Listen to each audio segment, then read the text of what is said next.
21 రోజుల పాటు 13 నియోజకవర్గాల్లో షర్మిల పాదయాత్ర చేశారు.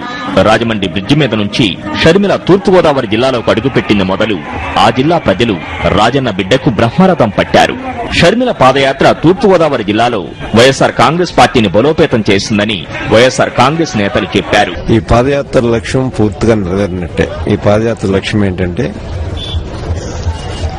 ప్రజలకు ఒక విశ్వాసం కల్పించాలి అని డాక్టర్ రాజశేఖర రెడ్డి గారు ప్రవేశపెట్టినటువంటి సంక్షేమ పథకాలన్నీ మరలా మా ప్రభుత్వం అధికారంలోకి వస్తే ఖచ్చితంగా ఇంకా ఎక్కువ మేలైన రీతిలో ఎక్కువ మందికి ఉపయోగపడేలాగా ఈ పథకాలను అమలు చేస్తామని ఒక విశ్వాసం కల్పించడానికి ప్రజా ప్రస్థానంలో 189వ రోజు షర్మిల విశాఖ జిల్లాలో అడుగుపెట్టారు.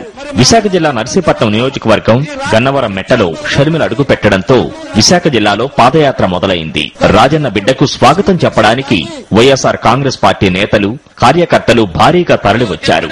తూర్పుగోదావరి విశాఖ జిల్లా బోర్డర్ జై జగన్ నినాదాలతో మారుమోగింది. పాదయాత్రతో షర్మిల విశాఖ జిల్లా రావడం తమ అదృష్టమంటున్నారు నేతలు. ఆనాడు దివంగత మహానేత రాజశేఖర రెడ్డి గారు 10 సంవత్సరాల క్రితం మరి ప్రజాప్రస్థాన పాదయాత్రలో మరి ఇదే గన్నవరం మెట్ట తొలిఅడుగు వేసినప్పుడు ఎంత స్పందన వచ్చిందో ఆనాటికంటే ఈనాడు రెట్టింపు ఉత్సాహం ప్రజల్లో ముఖ్యంగా మహిళల్లోనూ యువకుల్లోనూ పెద్ద ఎత్తున స్పందన కనబడతాం. విశాఖ జిల్లాలో మరో ప్రజాప్రస్థానం 10 నియోజకవర్గాల్లో కొనసాగనుంది. నర్సీపట్నం, చోడవరం, మాడుగుల, పెందుర్తి, గాజువాక, విశాఖ టౌన్లోని 4 నియోజకవర్గాలు, భీమిలిలో షర్మిల పాదయాత్ర చేస్తారని వైఎస్ఆర్ కాంగ్రెస్ నేతలు చెప్పారు. గన్నవరం మెట్టలో జరిగిన బహిరంగ సభకు వైఎస్ఆర్ అభిమానులు భారీ ఎత్తున తరలివచ్చారు. ఉత్తరాంధ్రలో షర్మిల పాదయాత్రను విజయవంతం చేస్తామని ప్రకటించారు.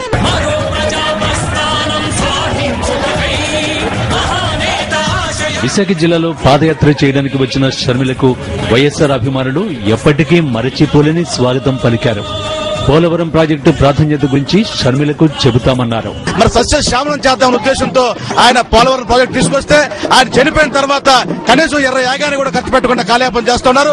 ఖచ్చితంగా ఈ సమస్యని షర్మిలమ్మ దృష్టికి తీసుకెళ్తాం. ఆ రోజు రాజశేఖర రెడ్డి ఏదైతే వాగ్దానాలు ఇచ్చి వాగ్దానాలు నెరవేర్చాడో ఈ రోజు జగన్మోహన్ రెడ్డి నాయకత్వం అంతకంటే రెట్టింపు వాగ్దానాలు నెరవేర్చి ఈ ఆంధ్రప్రదేశ్ ని ఆదర్శ ప్రదేశంగా తీర్చిదిద్దారని ప్రజలు నమ్మకం ఉన్నారు. కాబట్టి షర్మిల ఎక్కడ అడుగుపెట్టినా అదిరిపోయే స్వాగతం లభించిందని వైఎస్ఆర్ కాంగ్రెస్ నేతలు చెప్పారు.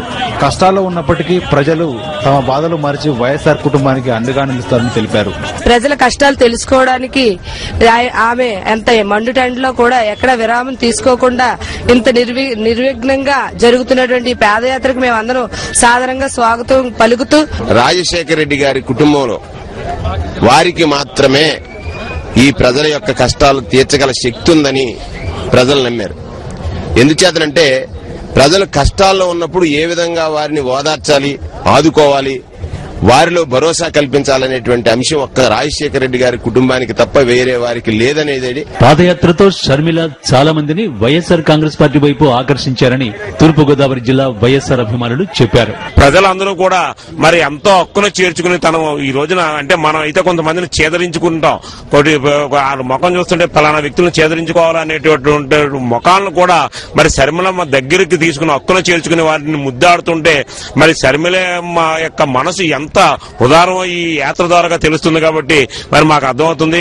మరి వీడుకోలు చెబుతుంటే ఈ రోజున ఒక కన్న కూతుర్ని మరి పుట్టింటికి పంపుతుంటే తండ్రికి ఎంత బాధగా ఉంటుందో అటువంటి బాధ ఉన్నా సరే మరి జిల్లాలను కూడా ప్రజలందరినీ ఓదార్చాలనే ఇదితో ఈ రోజు షర్మిలమ్మను మేము సాగనంపడానికి ఈస్ట్ గోదావరి ప్రజలందరం కూడా ఇక్కడ